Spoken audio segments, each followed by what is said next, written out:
Now, unfortunately, right around the time that Kiss Me Kate came out, and you had this great success in that, was also around the time that MGM was kind of wilting. I mean, Dory Sherry was now at the studio, didn't really like the big glamour projects. Louis B. Mayer was gone. What was the feeling around the studio? Because you were there during that transition. Yes, I was, and it was gloom. But you see, Dory Sherry, in his own right, was brilliant because he did pictures that had messages. He always did a picture with a message, you know. But he wasn't into the musical thing. So that's when the musical sort of was on the wane, and Dory Sherry came in and L.B. Mayer went out. And that's when my contract kind of came to an end. And then I went on from there on into TV and then on into Broadway.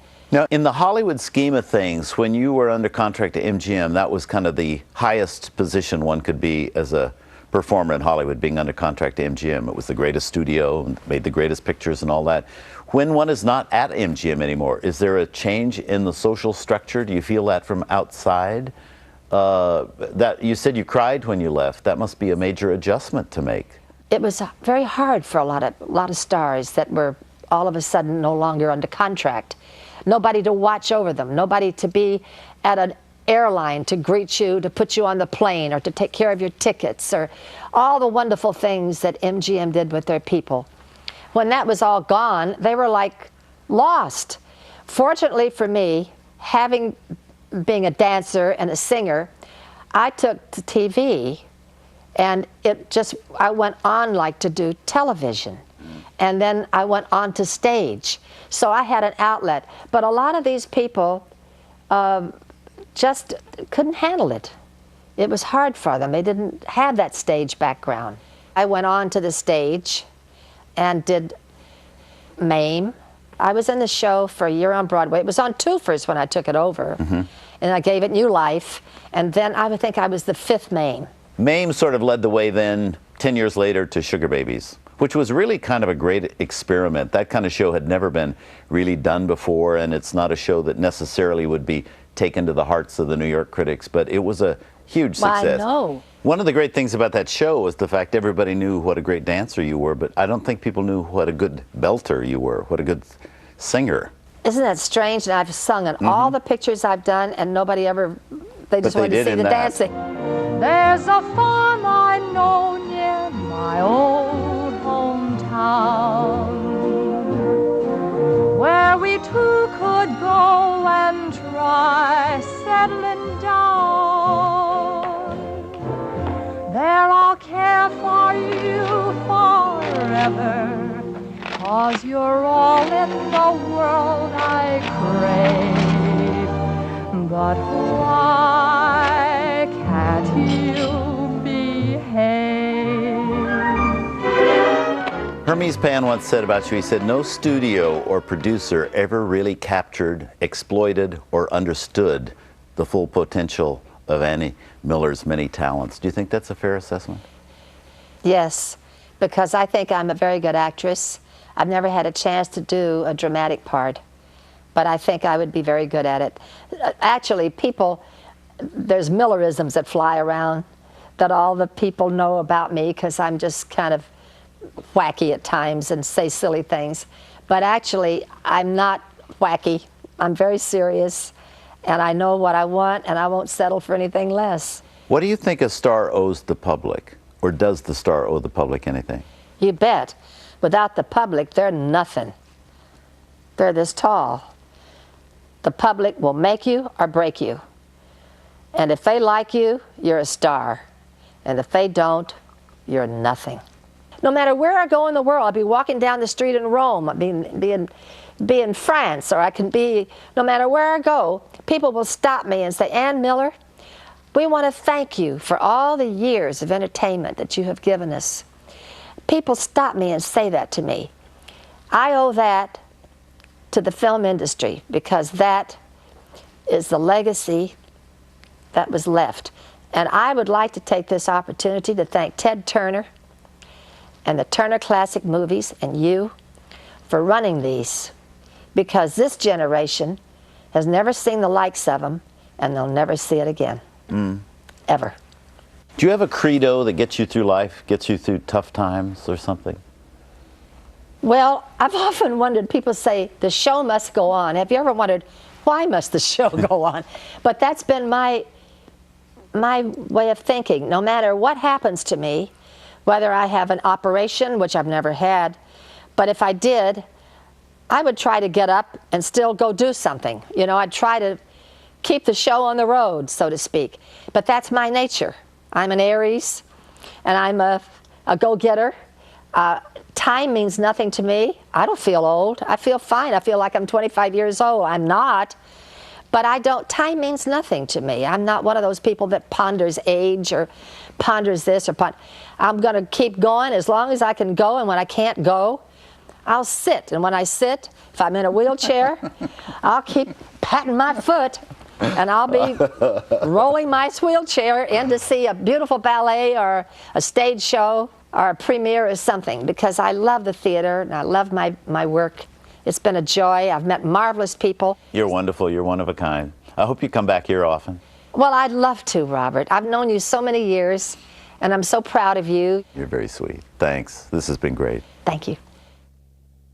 I gotta hear that beat, that crazy tom-tom beat. I gotta hear that beat when I dance. Then I'll hump the whole night, raise the roof the whole night. That crazy rhythm goes to my soul, and it's dynamite.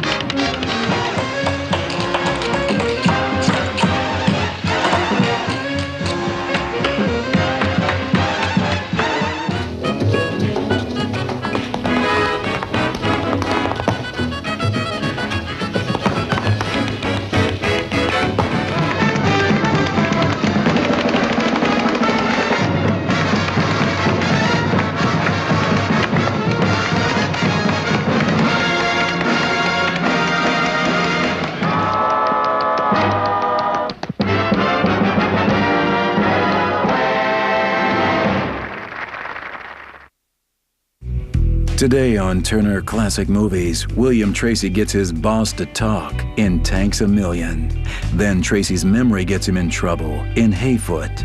And Maureen O'Sullivan is swept off her feet by Tarzan the Ape Man. TCM swings from the trees today. Grace Kelly, Spencer Tracy. Vincent Minnelli, typical Hollywood story. Damn good actors. I made no campaign promises because until a few weeks ago, I had no hope of being elected. Mother, is Pop governor yet? Not yet, Junior. People are always asking me, did I know it was going to be a landmark film? No, I did not, and I didn't care. I couldn't have cared less. I think Orson knew it was going to be important. First of all, it was a closed set. Now, I had no idea what that meant until after that. There was absolutely nobody allowed on the set except the cast and the director, and the producer couldn't come on. And nobody, not any of the brass, the biggest people in RKO couldn't. There's only one person in the world to decide what I'm going to do, and that's me. In fact, whenever anybody did come on, they had a softball and some gloves, and they would start throwing the ball around. And they'd say, if you don't want us to waste time, get off the set and we'll go back to work. That was his edict, and he was able to enforce it. Toast, Jedediah, to love on my terms. Those are the only terms anybody ever knows. Orson Welles stars as publishing tycoon Charles Foster Kane, whose death reveals conflicting stories about his scandalous life in Citizen Kane, Monday at 4 p.m., only on Turner Classic Movies. As lights go down and shades descend, look beyond the bounds of decency. Dirty, rotten beast! Peer into a taboo realm where astonishing acts and salacious desires flourish. Come on, put him around me. Turner Classic Movies and Warner Home Video reveal for the first time on DVD the Forbidden Hollywood Collection, Volume 2. Baby, you certainly are fresh. 5 audacious films that escape the censors of the 1930s. Oh, you dirty, lousy! Each meticulously restored, plus a new documentary, all new to DVD and available for purchase at TCM.com, where you'll also find TCM Archives, The Forbidden Hollywood Collection, Volume 1. The second volume of this tantalizing collection includes A Free Soul and The Divorcee, starring Norma Shearer, 3 on a Match, Female, We strive to please. Night Nurse, starring Barbara Stanwyck, You mother. and the new documentary, Thou Shalt Not, Sex, Sin, and Censorship in Pre-Code Hollywood. Order your set now at TCM.com or call 1-888-4-MOVIES. Unlock your inhibitions and enjoy a forbidden affair with Turner Classic Movies.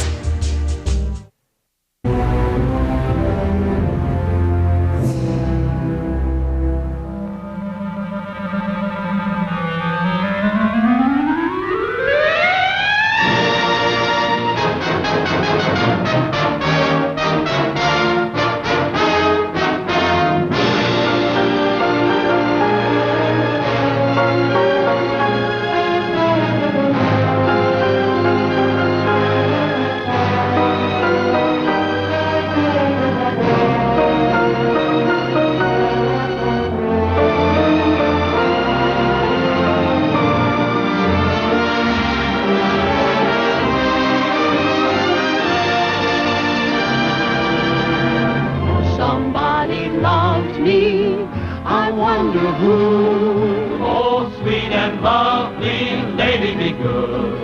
Swanee, how I love you, my dear old Swanee. I'm not good for you, George. Don't you love me enough? Maybe I love you too much.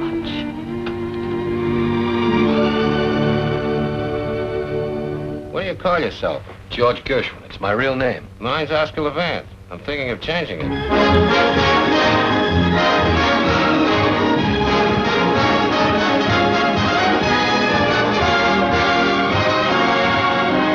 I could see 4 Georges. The man who dreams, the man who climbs the golden stairs, the man who writes hits,